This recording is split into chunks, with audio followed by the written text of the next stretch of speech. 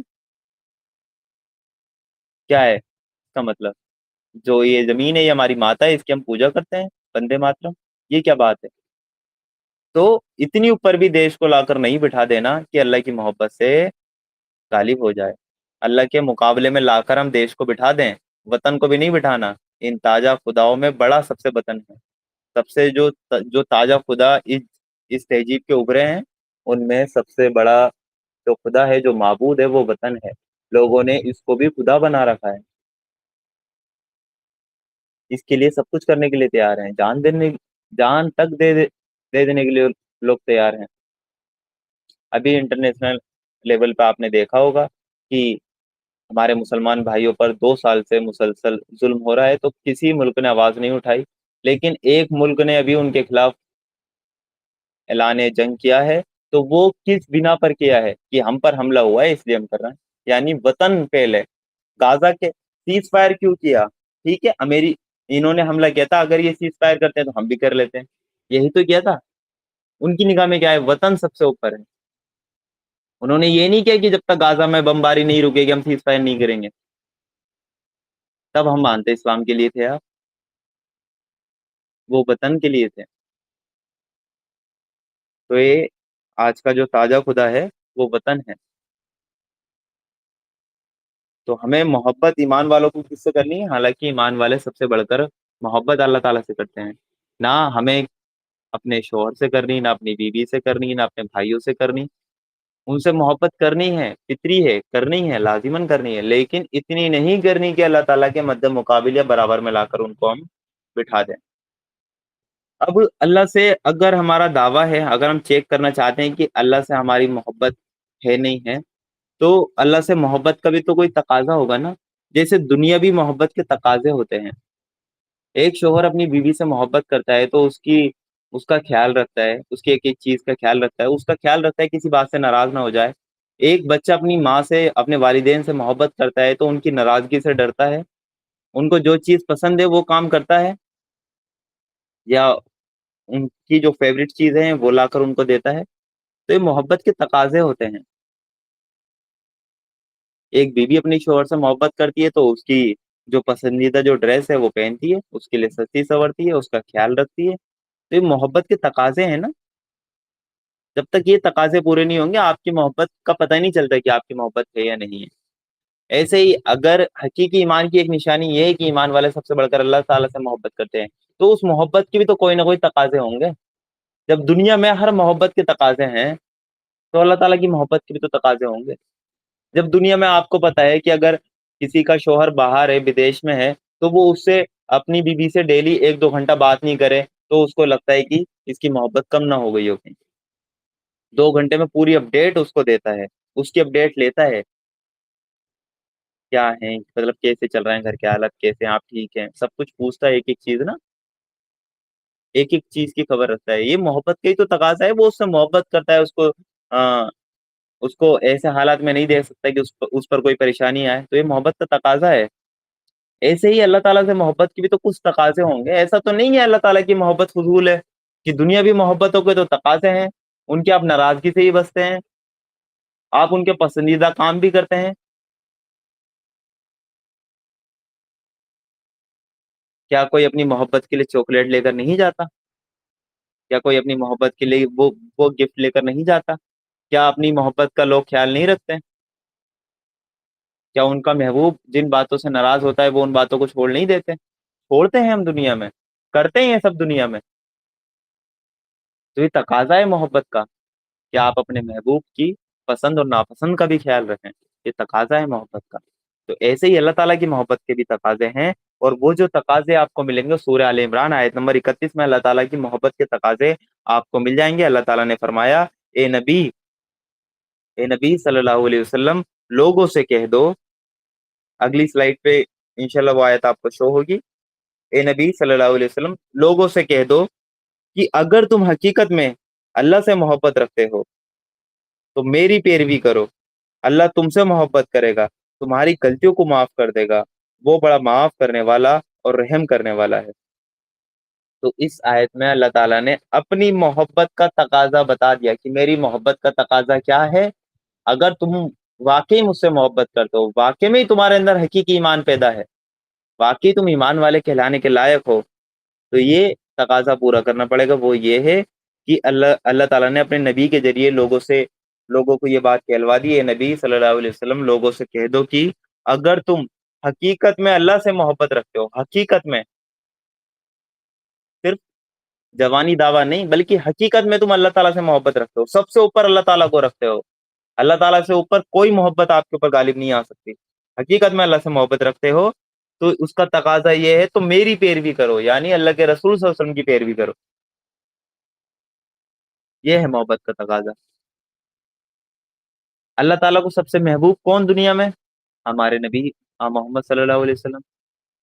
تو جو شخص ان کی پیروی کرے گا تو اللہ تعالیٰ کیا اس سے کچھ نہیں ہوگا؟ اس آیت میں یہی تو بات کہی گئی ہے۔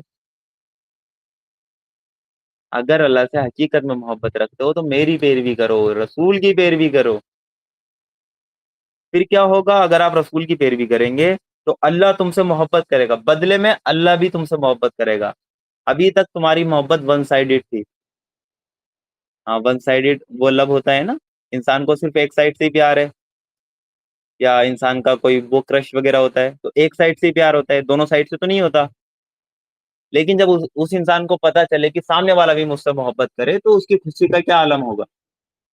ابھی تو ایک کرائٹیریا بتایا تھا کہ ایمان والے سب سے بڑھ کر محبت اللہ تعالیٰ سے کرتے ہیں، اللہ تعالیٰ سے رکھنی چاہیے، یہ حقیقی ایمان کی نشانی ہے۔ اس میں یہ بتا دیا کہ اگر حقیقت میں، اب اپنی محبت کو چیک کرو، اگر حقیقت میں اللہ تعالیٰ سے محبت ہے تو رسول کی پیروی کرو۔ محبت کا تقاضا یہ ہے رسول کی پیروی کرو۔ جب آپ رسول کی پیروی کرو گے تو پھر بدلے میں یہ جو ون سائیڈڈ لب تھا آپ کا، یہ ٹو سائیڈڈ ہو جائے گا، پھر اللہ بھی تم سے محبت کرے گا۔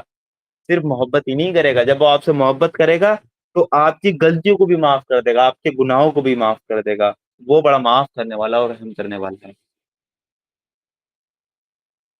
تو یہ ہے، اپنی محبت کو ون سائیڈڈ نہ بنائیں، اس کو ٹو سائیڈڈ بنائیں۔ دنیا میں اگر کسی کو ون سائیڈڈ محبت ہوتی ہے کسی سے تو اس کے لیے وہ کیا کچھ نہیں کر دیتا، اس کو خوش کرنے کے لیے۔ یہ پریکٹیکلی باتیں کر رہا ہوں جو ہمارے معاشرے میں آپ سب کے سامنے ہیں، کیا کچھ نہیں کر دیتے اپنی محبت کو پانے کے لیے لوگ باگ، پورے خاندان سے لڑ جاتے ہیں، معاشرے سے لڑ جاتے ہیں، یہاں تک کہ دونوں اپنی اپنے پورے خاندان کو چھوڑ کر وہ کہیں دور جا کر اپنا نیا گھر بسا لیتے ہیں تاکہ ہماری محبت مکمل ہو۔ یہی تو کرتے ہیں۔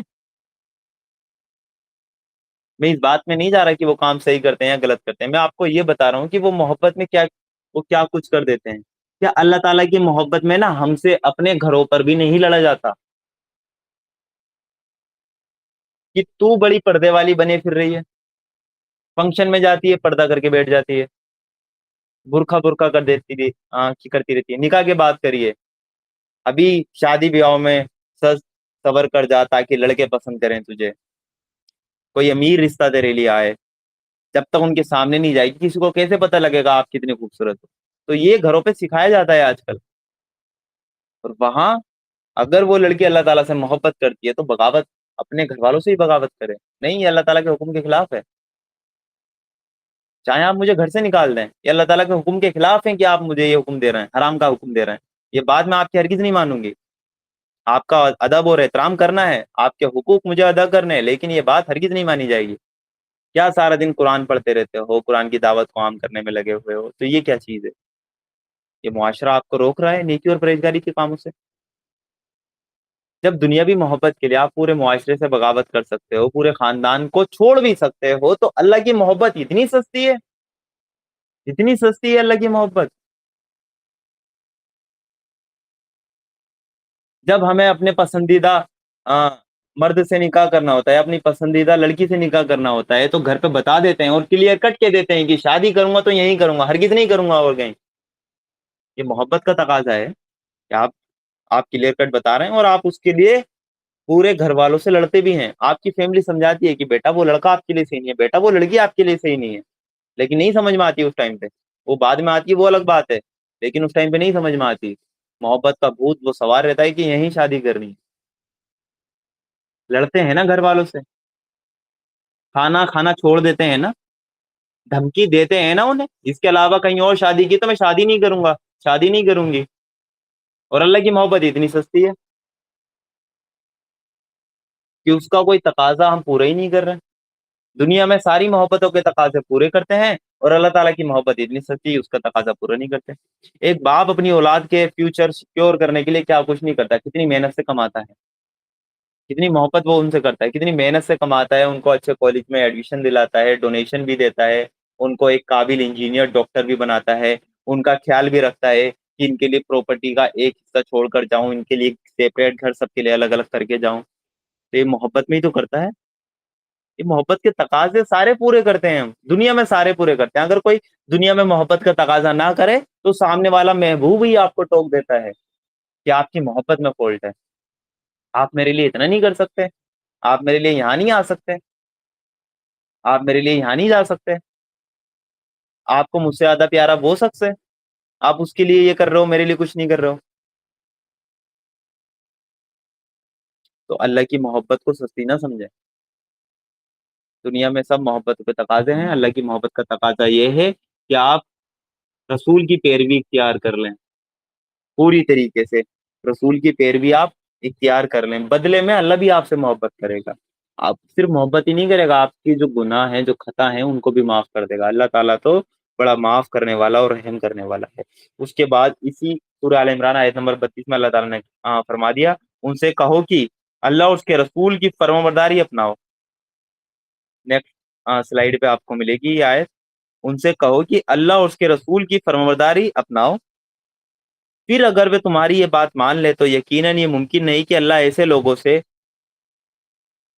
پھر اگر وہ تمہاری یہ بات نہ مانے تو یقیناً یہ ممکن نہیں کہ اللہ ایسے لوگوں سے محبت کرے جو اس کی اور اس کے رسول کی فرمانبرداری سے انکار کرتے ہوں.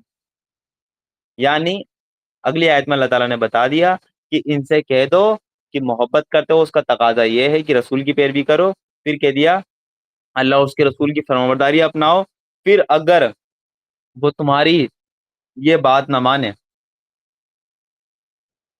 تو یقیناً یہ ممکن نہیں ہے کہ اللہ ایسے لوگوں سے محبت کرے. اگر آپ رسول کی پیروی نہیں کرتے، اللہ اور اس کے رسول کے فرمانبردار نہیں بنتے، تو اللہ تعالیٰ یہ ممکن ہی نہیں کہ اللہ تعالیٰ آپ سے محبت کرے. اور اللہ ایسے لوگوں سے محبت ہی نہیں کرتا جو اللہ اور اس کے رسول کی فرمانبرداری سے انکار کرتے ہیں. اب یہ ہمارا امتحان ہے، ہمیں خود کو یہ دیکھنا ہے کہ اللہ بھی ہم سے محبت کرتا ہے یا نہیں کرتا ہے. اللہ کی پیروی کرتے ہیں، اللہ کے احکام پر ہم چلتے ہیں، اللہ کے قرآن کو سمجھنے کے لیے تیار نہیں ہے، اس کو وقت دینے کے لیے تیار نہیں ہے، احکام پہ چلنا تو دور کی بات ہے. رسول کی پیروی کیا ہوا؟ جو مشن اللہ کے رسول صلی اللہ علیہ وسلم کا تھا وہی مشن آپ کا بن جانا چاہیے. جس مشن کے لیے اللہ کے رسول صلی اللہ علیہ وسلم نے اپنے دن اور رات ایک کر دیے، اسی مشن کے لیے آپ دن اور رات ایک کر دیں. جو دین کی سربلندی کے لیے اللہ کے رسول صلی اللہ علیہ وسلم اٹھے تھے اور پورے عرب پر اس کو غالب کر دیا تھا، تو آپ بھی اٹھیں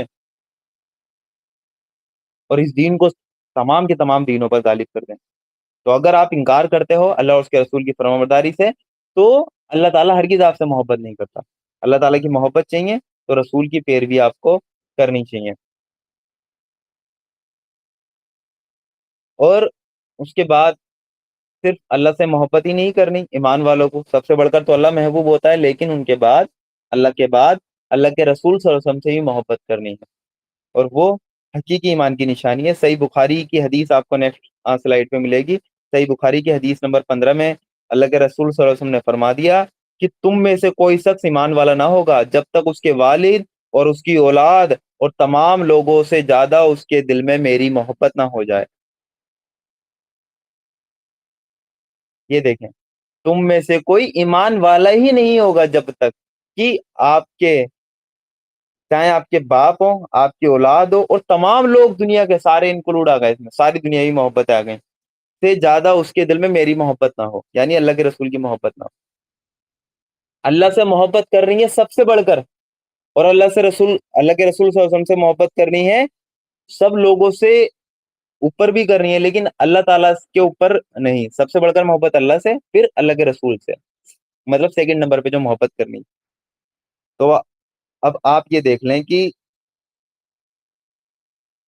آپ کے چاہے باپ ہوں، اولاد ہوں، یا تمام لوگ ہوں، ان کی محبت اللہ کے رسول کی محبت سے اوپر نہیں ہونی چاہیے۔ ایمان والوں کو اللہ کے رسول صلی اللہ علیہ وسلم سے محبت کرنی ہے، اپنی جان سے بھی بڑھ کر، اپنی اولاد سے بھی بڑھ کر۔ تو کیا رسول سے ہم محبت کرتے ہیں؟ ہرگز نہیں کرتے۔ نبی کا نام آتا ہے تو سن کر جھوم جاتا ہوں، نبی کا حکم آتا ہے تو سن کر گھوم جاتا ہوں۔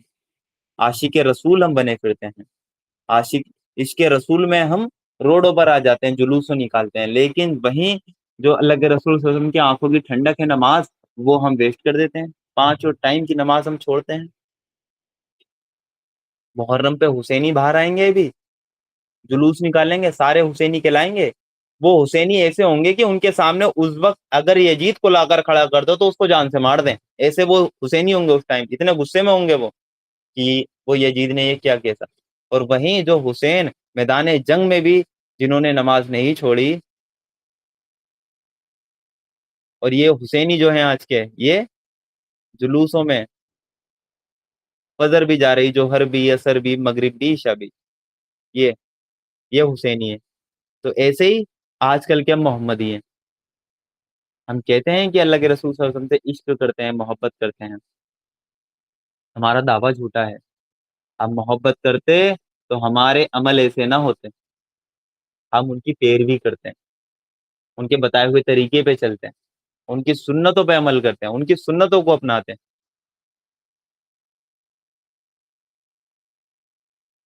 تو تمام لوگوں سے بڑھ کر ہمیں اللہ کے رسول صلی اللہ علیہ وسلم سے محبت کرنی ہے، تو اللہ تعالیٰ سے محبت کتنی کرنی ہوگی یہ آپ دیکھیں۔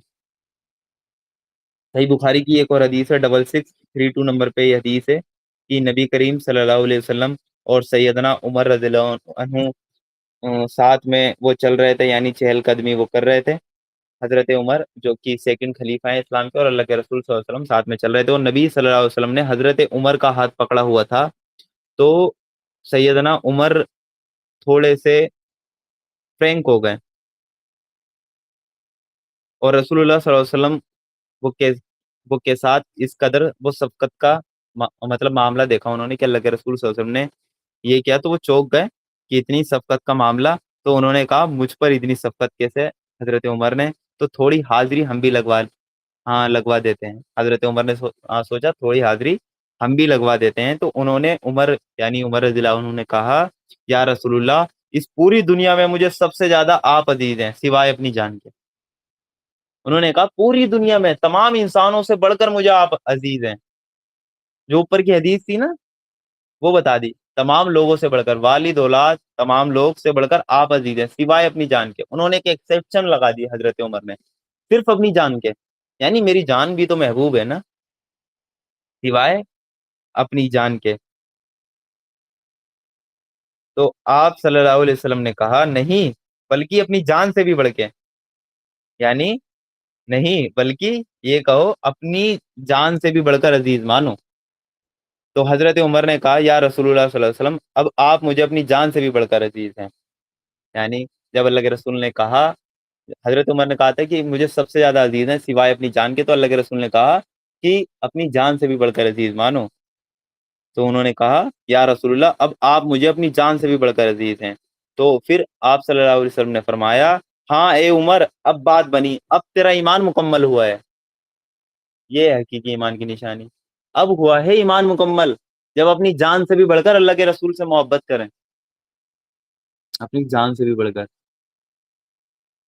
بہت بڑی بات ہے اس پہ اگر ہم ٹھنڈے دماغ سے غور و فکر کریں تو بہت بڑی بات ہے جو یہ بات ہے اس میں، کہ اپنی جان سے بھی بڑھ کر اللہ کے رسول صلی اللہ علیہ وسلم سے محبت کرنی ہے۔ یعنی ہماری جان ہماری نہیں ہے، ہمارا کوئی جو نفس ہے وہ بھی ہماری جان پہ غالب نہ ہونے پائے، ہماری جان پر اللہ کے رسول، اللہ کا حکم چلے۔ اب جیسے اللہ تعالیٰ کی محبت کا تقاضا تھا کہ ہم رسول کی پیروی کریں، ایسے ہی رسول کی محبت کا بھی کوئی تقاضا ہوگا۔ جب دنیا میں ساری محبتوں کے تقاضے ہوتے ہیں، تو اللہ کے رسول صلی اللہ علیہ وسلم کی محبت کا تقاضا کیا ہے؟ تو صحیح بخاری 7280 نمبر پہ یہ حدیث آپ کو ملے گی، جس میں نبی کریم صلی اللہ علیہ وسلم نے فرمایا، نیکسٹ سلائیڈ پہ وہ آپ کو حدیث شو ہوگی جس میں نبی کریم صلی اللہ علیہ وسلم نے فرمایا ساری امت جنت میں جائے گی سوائے ان کے جنہوں نے انکار کیا، یعنی ساری امت جنت میں جائے گی سوائے ان کے جنہوں نے انکار کیا۔ تو صحابہ نے عرض کیا یا رسول اللہ صلی اللہ علیہ وسلم یہ انکار کون کرے گا؟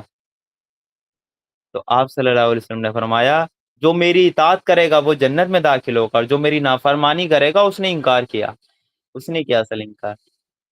تو اللہ کے رسول صلی اللہ علیہ وسلم کی محبت کا کیا تقاضا ہے کہ ان کی فرمانبرداری کی جائے، اور بتا دیا اس حدیث میں کہ ساری امت جنت میں جائے گی، یعنی جنت میں جانے کا بھی جو وسیلہ ہے، جو ذریعہ ہے، وہ اللہ کے رسول صلی اللہ علیہ وسلم کی اطاعت ہے، اور جو اطاعت سے منہ موڑے گا اس نے انکار کیا، اس نے انکار کیا۔ تو ہمیں محبت کا تقاضا یہ ادا کرنا ہے۔ اور دوسرا محبت کا تقاضا کیا ہے اللہ کے رسول صلی اللہ علیہ وسلم کا؟ وہ آپ کو نیکسٹ سلائیڈ پہ دکھے گا، سورہ نساء آیت نمبر 65 میں اللہ تعالیٰ نے فرمایا نہیں اے نبی تمہارے رب کی قسم یہ کبھی ایمان والے نہیں ہو سکتے جب تک کہ اپنے آپس کے اختلافوں میں یہ تم کو فیصلہ کرنے والا نہ مان لے، پھر جو کچھ تم فیصلہ کرو اس پر اپنے دلوں میں بھی کوئی تنگی محسوس نہ کریں بلکہ پوری طرح مان لیں۔ تو اگلی سلائیڈ میں جو آپ کو شو ہوگا وہ یہ ہے کہ اے نبی تمہارے رب کی قسم یہ کبھی ایمان والے نہیں ہو سکتے جب تک کہ اپنے آپس کے اختلافوں میں یہ تم کو فیصلہ کرنے والا نہ مان لے۔ تو محبت کا تقاضا یہ ہے کہ آخری فیصلہ کرنے والا، آخری سند اللہ کے رسول صلی اللہ علیہ وسلم کو مانا جائے، اپنے آپس کے اختلافوں میں، اپنے معاملات میں، اپنے ڈسپیوٹ میں آخری سند کہ اللہ کے رسول کا حکم آ گیا تو کی دیٹس اٹ، اس کے آگے کچھ نہیں۔ آپ کی رائے بھی نہیں چلے گی ابو جان اور چچا جان، آپ کی رائے بھی نہیں چلے گی، اللہ کے رسول کا حکم آ گیا، یہ ہے آخری فیصلہ، یہ ہے آخری سند، اس سے اوپر ابو جان نہ آپ کی چلے گی نہ چچا جان آپ کی چلے گی۔ آپ کا جو پراپرٹی جو ڈسپیوٹ ہے یہ شریعت کے حساب سے ایسے حل ہو۔ تو اپنے آپس کے اختلافوں میں جب تک آپ اللہ کے رسول صلی اللہ علیہ وسلم کو فیصلہ کرنے والا نہ مان لیں، یہ ہمارا فیصلہ کریں گے، یہ ہیں ہمارے جج جو ان کا حکم آ جائے گا، تو یہ ایمان کی نشانی ہے۔ اور اللہ کے رسول صلی اللہ علیہ وسلم کو اللہ کے رسول صلی اللہ علیہ وسلم کے فیصلے کو آخری سند ماننا ہی حقیقی ایمان ہے، یعنی مومن بندہ صرف اللہ کے رسول صلی اللہ علیہ وسلم کے فیصلے کو ہی آخری سند مانتا ہے۔ اب جب حقیقی ایمان بندے کے دل میں پیدا ہو جائے گا تو اس کی علامت بھی ظاہر ہوگی، جیسے کہ ہم نے شروع میں دیکھا کہ وہ جہاد کرے گا، اللہ کی راہ میں جدوجہد کرے گا، اسٹرگل کرے گا، اپنی جان سے بھی، اپنا مال بھی اللہ کے دین کی سربلندی کے لیے لگائے گا، اپنی جان بھی، اپنا وقت بھی، اپنی ساری صلاحیت ہی وہ لگائے گا، پورے 24 گھنٹے اس کو یہی فکر ہوگی اللہ کا دین کیسے سربلند ہو جائے، یہ اس کی علامت ظاہر ہوگی۔ لیکن ایک چیز ہے جو انسان خود بھی محسوس کرے گا، ایمان کی ایک مٹھاس ہوتی ہے۔ آپ کو اگلی سلائیڈ پہ ایک حدیث ملے گی صحیح بخاری کی، کہ جس میں اللہ کے رسول صلی اللہ علیہ وسلم نے ہمیں فرما دیا کہ 3 خصلتیں ایسی ہیں جس میں پیدا ہو جائیں اس نے ایمان کی مٹھاس کو پا لیا۔ 3 خصلتیں ایسی ہیں جس میں پیدا ہو جائیں اس نے ایمان کی مٹھاس کو پا لیا۔ لیکن یہ اب آپ کو بتایا جائے گا کہ اگر آپ کے اندر حقیقی ایمان پیدا ہو چکا ہے، اگر آپ کا ایمان اس لیول پہ پہنچ چکا ہے کہ آپ کا ایمان حقیقی ہو چکا ہے، تو یہ 3 علامتیں آپ کے اندر سے ظاہر ہوں گی کہ، اور ایمان کی نا ایک مٹھاس ہوتی ہے، ایک ٹیسٹ ہوتا ہے، وہ جب اسٹارٹنگ میں اللہ تعالیٰ نے ہمیں بھی ایمان کی دولت سے نوازا تھا تو جو شعوری ایمان ملا تھا، جو وہ ایمان کی مٹھاس تھی نا، وہ الگ ہی کیفیت تھی، وہ بڑے دنوں میں محسوس ہوتی ہے، اس ٹائم پہ مسلسل رہا کرتی تھی وہ ایمان کی مٹھاس جو تھی۔ تو ایمان کا ٹیسٹ ہوتا ہے، اور ہمارے ایمان تو پھیکے پڑے ہیں، ہمارے ایمان کا کیا ٹیسٹ؟ کوئی ٹیسٹ ہی نہیں ہے، پھیکے پڑے ہیں۔ تو اللہ کے رسول نے فرما دیا 3 خصلتیں یعنی جو صفتیں ہیں، جو خوبیاں ہیں، ایسی ہیں جس میں یہ پیدا ہو جائیں تو اس نے ایمان کی مٹھاس کو پا لیا۔ جس کے اندر یہ 3 خوبی پیدا ہو جائیں تو اس نے ایمان کی مٹھاس کو پا لیا، اس کو ایمان کی مٹھاس مل جائے گی۔ پہلی خوبی کیا ہے؟ اللہ اور اس کے رسول اس کے نزدیک سب سے زیادہ محبوب بن جائیں۔ سب سے زیادہ محبوب کون بنے؟ اللہ اور اس کے رسول، جو اوپر کی آیتوں اور حدیثوں میں ہم دیکھ کر آئے۔ یہ اگر ہمارا کرائٹیریا ہو گیا، سب سے بڑھ کر محبت کرنے والے ہم اللہ سے ہو گئے، اس کے رسول سے ہو گئے، تو ہم ایمان کی مٹھاس کو پالیں گے، ایمان ہمیں محسوس ہوگا اندر سے، اس کی لذت ہمیں محسوس ہوگی۔ اور دوسری خوبی یہ ہے کہ وہ کسی انسان سے محض اللہ کی رضا کے لیے محبت رکھے، یعنی دنیا بھی جو محبت رکھنی ہے وہ محض اللہ تعالیٰ کی رضا کے لیے رکھے، کسی انسان سے اگر وہ محبت رکھے تو اللہ کی رضا کے لیے رکھے، کہ اس انسان میں تو خرابیاں ہیں لیکن میں اللہ کی رضا کے لیے اس سے محبت کرتا ہوں، محبت کرتی ہوں۔ میرے بھائی میں تو یہ خرابیاں ہیں لیکن میں اللہ کی رضا کے لیے اپنے بھائی سے محبت کرتی ہوں۔ میری بہن میں تو یہ خرابیاں ہیں، میں اصلاح کی کوشش بھی کرتا ہوں لیکن میں اللہ کی رضا کے لیے محبت کرتا ہوں۔ اللہ اور اس کے رسول سے سب سے بڑھ کر محبت کرنی ہے، اور دنیا میں جس سے بھی محبت کرنی ہے اللہ کی رضا کے لیے کرنی ہے، کہ اللہ راضی ہو جائے۔ جو رشتے اللہ تعالیٰ نے جوڑنے کا حکم دیا ہے ان سے بھی محبت کرنی ہے، والدین سے محبت کرنی ہے اللہ کی رضا کے لیے، شوہر سے محبت کرنی ہے اللہ کی رضا کے لیے، بیوی سے محبت کرنی ہے اللہ کی رضا کے لیے، اولاد سے محبت کرنی ہے اللہ کی رضا کے لیے۔ اس محبت میں کوئی ایسا کام نہ ہو جائے کہ اللہ ناراض ہو جائے۔ تو یہ دیکھیں دوسری خوبی کیا ہے، دو خوبی شروع کی، دو خوبی محبت کے اوپر، ابھی تک کوئی عمل نہیں ہے، ابھی تک معاملہ صرف دل کا ہے، کوئی عمل آیا لیکن ایمان کی مٹھاس کو پالو گیا۔ تیسرا یہ کہ وہ کفر میں واپس لوٹنے کو ایسا برا جانے جیسے آگ میں ڈالے جانے کو برا جانتا ہے۔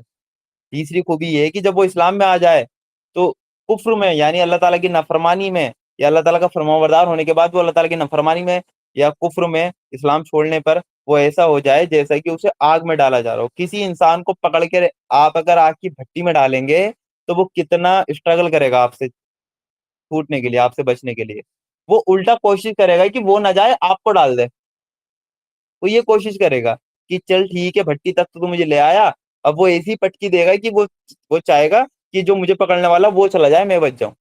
تو اتنا برا جانے گا نا وہ آگ میں جانے سے۔ ایسے ہی جو انسان ایمان لے آیا اسلام پر ہے تو وہ کفر میں لوٹنے کو اتنا ہی برا جانے گا جتنا کہ آگ میں جانے کو وہ برا برا جانتا ہے۔ تو ایمان کی جو مٹھاس ہے یہ اگر ہمارے اندر پیدا نہیں ہے، اس ایمان کی مٹھاس کو ہم فیل نہیں کر رہے ہیں، تو ہمارے اندر ایمان نہیں ہے، ہمارا ایمان کا دعویٰ جھوٹا ہے، شعوری ایمان ہمارے اندر نہیں ہے۔ اللہ تعالیٰ کی محبت سب سے اوپر نہیں ہے، اللہ کے رسول صلی اللہ علیہ وسلم سب سے بڑھ کر محبوب نہیں ہے، اپنی جان سے بھی بڑھ کر۔ دوسروں سے محبت بھی کرتے ہیں تو اللہ تعالیٰ کی رضا کے لیے کرتے ہیں، چاہے آپ کی بیوی کیوں نہ ہو، چاہے آپ کے والدین کیوں نہ ہو، چاہے آپ کی اولاد کیوں نہ ہو، چاہے آپ کا دنیا کو کوئی اور محبوب شخص کیوں نہ ہو، اس سے اگر محبت بھی کرتے ہیں تو اللہ کی رضا کے لیے کرتے ہیں۔ اور کفر میں اگر واپسی آپ نے جو راستہ اختیار کر لیا فرمانبرداری کا، اللہ اور اس کے رسول کا، فرمانبرداری کا، اس راستے سے ہٹنے کے لیے، ہٹنا آپ کے لیے مطلب کہ ناممکن ہو، پاسبل ہی نہ ہو کہ ہم اللہ اور اس کے رسول کا راستہ چھوڑیں، ہم کفر میں واپسی جائیں، ہم اسلام کی نعمت کو چھوڑیں۔ تو یہ تین خوبیاں اپنے اندر پیدا کرنی ہے، کوئی عمل نہیں ہے، تینوں کا تعلق دل سے ہی ہے، عمل تو ظاہر ہوں گے بعد میں، لیکن تعلق دل سے ہے نا۔ جب دل میں یہ تینوں چیزیں، آپ کی یہ تینوں خوبیاں پیدا ہو جائیں گی تو آپ ایمان کی جو مٹھاس، جو لذت آپ چکھیں گے اس کا الگ ہی لطف آئے گا۔ سجدوں میں جو آپ کے ایک تڑپ ہوگی، جو سجدوں میں آپ کو سکون ملے گا، اس کا ایک الگ ہی لطف آئے گا، آتا ہے۔ کسی انسان نے اگر فیل کیا ہو تو اسی کو پتا ہوگا، اس کا ٹیسٹ بیان نہیں کیا جا سکتا۔